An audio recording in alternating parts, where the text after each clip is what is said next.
The overconsumerism lifestyle that we are exposed to mainly through social media, but also in real life too, where there's like billboards everywhere, stores on every single block just packed next to each other. At least where I live, there's always something to be looking at, to be buying. We're constantly being sold things, whether it's a dream, whether it's products, always being sold to. I don't think I realized how engulfed I was in it until I really took a step back and was like, what do I need and what do I have a surplus of? And what am I constantly thinking about of the next thing I want to buy or save for or pretend like I need when I don't? Hi, my name is Elle, aka your new favorite comfort creator, so obviously subscribe to my channel. Whoever invented the comfort creator thing, I love it because I feel like we just need more comfort creators, people that are realistic, like actually living real lives. I'm tired of seeing people's unboxing videos of their luxury bags. Like, that's amazing for you and I think they're fun to watch, but at the same time I think it's like rewiring our brains to think that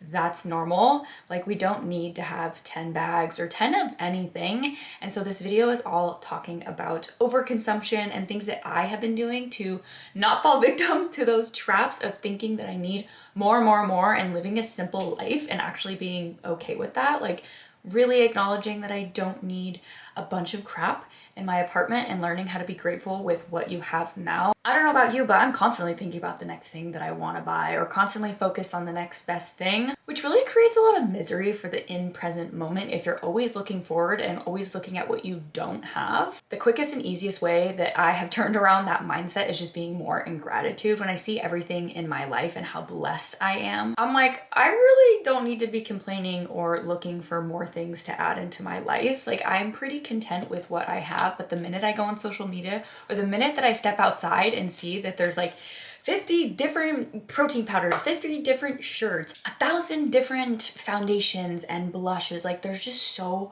much of everything, I'm almost like, oh, well, I want the new thing or I want this one, when really one of everything is good enough. So I wrote down a couple things that I have been doing the past couple months and also things that I want to start doing moving forward to fight this overconsumption lifestyle. My partner and I were talking about this last night at dinner because he just recently went to Mexico, and he was like, the people that we were surrounded by were just living such a simple life and we're so much happier, and they don't have like all the noise and crap that we do where we currently live in America. I personally am not going to act like I have traveled a bunch and know what other countries or even states are like, but I do know that where I live and what I see on my phone is just constantly being sold to buy more, or you need the latest thing, or just really chasing a lifestyle. It honestly seems pretty unattainable and also just exhausting trying to chase something every single day. Because as someone who has chased things and then got the things and realized that it doesn't actually mean anything and I'm not satisfied by it, I think I had to learn the lessons to know that even when I do buy these things that I really want, or I save up for it and I get it, and like the dopamine hit is just like, it's almost like the chase that I'm addicted to, of like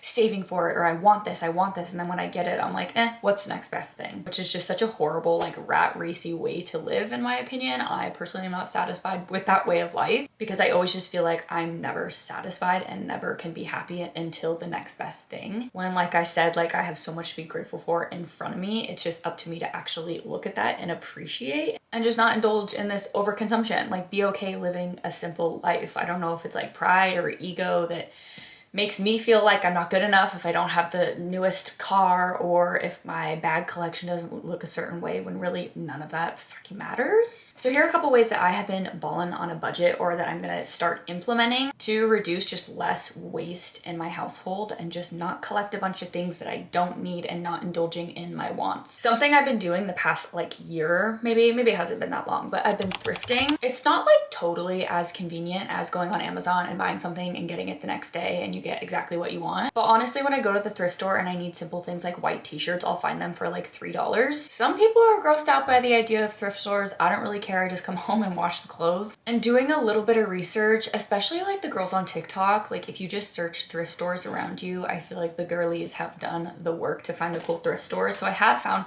a couple thrift stores that, I mean, I don't walk in there and I'm like, yeah, this is my dream outfit, but like it does the job. I do find good sweaters, basic tees. I found a couple pairs pairs of jeans that were really nice. So I wouldn't knock the thrift stores. I'm sure this also matters where you live. Maybe there just literally aren't ones that are around you. But also telling myself that when I get new thrift clothes that I will donate some of the ones that I have now, just so I don't have a huge closet full of things, because obviously I'm only wearing one piece of clothing at a time. I don't really go out that much, so I don't really feel like I need a huge arsenal of like cute going out clothes and stuff like that. I mainly just wear workout clothes anyway because I really enjoy being comfortable. Now, of course, I will get things from Amazon or fast fashion, I know. If I need it, like a jacket or a specific thing that I'm looking for, I'm not saying that like my whole wardrobe is thrifted, but I am trying to make those conscious efforts. And outfit repeating is okay. I'd be outfit repeating like every day. So one thing I had to do to help with this overconsumption mindset that I felt like I was trapped in is delete TikTok. Oh my gosh, every time I opened the app, it was like ad, buy this. And even if it's not an ad, I just was like, ooh, I want that. Ooh, her lips are pretty. I want that lip gloss. Ooh, I want. And from the I want comes I'm not good enough and I lack. And it's just such a miserable place to be, to feel like you're always behind or that you need more. So deleting TikTok has been really helpful. I don't feel the need to like buy all these beauty products and all the crap that I see on the For You page every single day, and just being like tempted, almost like removing the temptation. Because I am such a sucker for ads on social media, I swear. Or even the ads that they run where you're like talking to your friend and you're like, oh yeah, I needed a new scarf. And then suddenly your whole Instagram page is like scarf.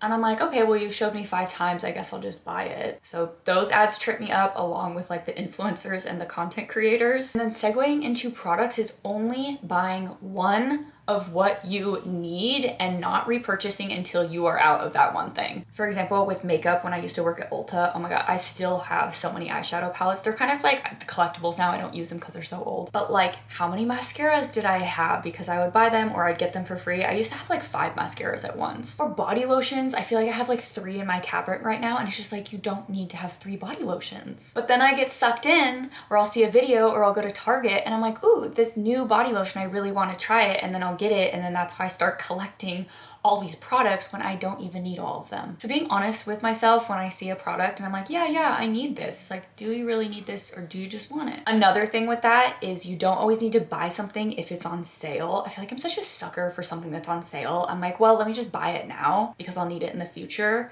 Even if I'm trying to save money right now and that doesn't fit into the budget, I'm like, well, it's on sale. I don't know, take what you want with that information. Maybe it is smart, but if I'm like, oh, my budget today is $10 and I need it to whatever, buy an apple or something, and then I'm like, oh, well, this toothpaste is on sale, even though I already have toothpaste. Why would I spend my money on the toothpaste if I already have it when I went and needed an apple? Okay, that's like the dumbest example ever. Do you get what I'm saying? It's like, maybe I can just wait until the toothpaste is out and see. Hopefully maybe there'll be another sale. There's always sales going on. So I fall into like the scarcity, like buy it now because it's on sale. Sign up for this course, there's only 3 spots left, and you're just like, Like salespeople probably love me because I will act out of anxiety and be like, oh my god, I need to buy this right now because it's gonna be gone forever. That's not true. It's a sales tactic. So just know that whenever you feel pressured to buy something, probably still be there even though they say the sale is over or they're never going to carry it ever again. Sometimes maybe that's true, but then if that, then you lost your opportunity and oh well, move on. So not falling for sales, marketing tactic, all these things I've had to be more aware of. Another place that I tend to buy things that I don't need and just go off of based off of what I want, which adds up, is the grocery store. Like getting the $3 Poppy every single time I go to the grocery store isn't totally necessary. I love a sweet, fun treat, especially like a drink, like a Poppy or an Olipop. But if we're trying to ball on a budget, like, do I need to get that every time? It is more of a luxury, I would say. Just kind of depends what's in your budget, but right now I'm trying not to grab things that I want, or a protein bar that's $4 that I can eat in the car. I can't just wait till I get home and make the food that I just grocery shopped for. Like, I really don't need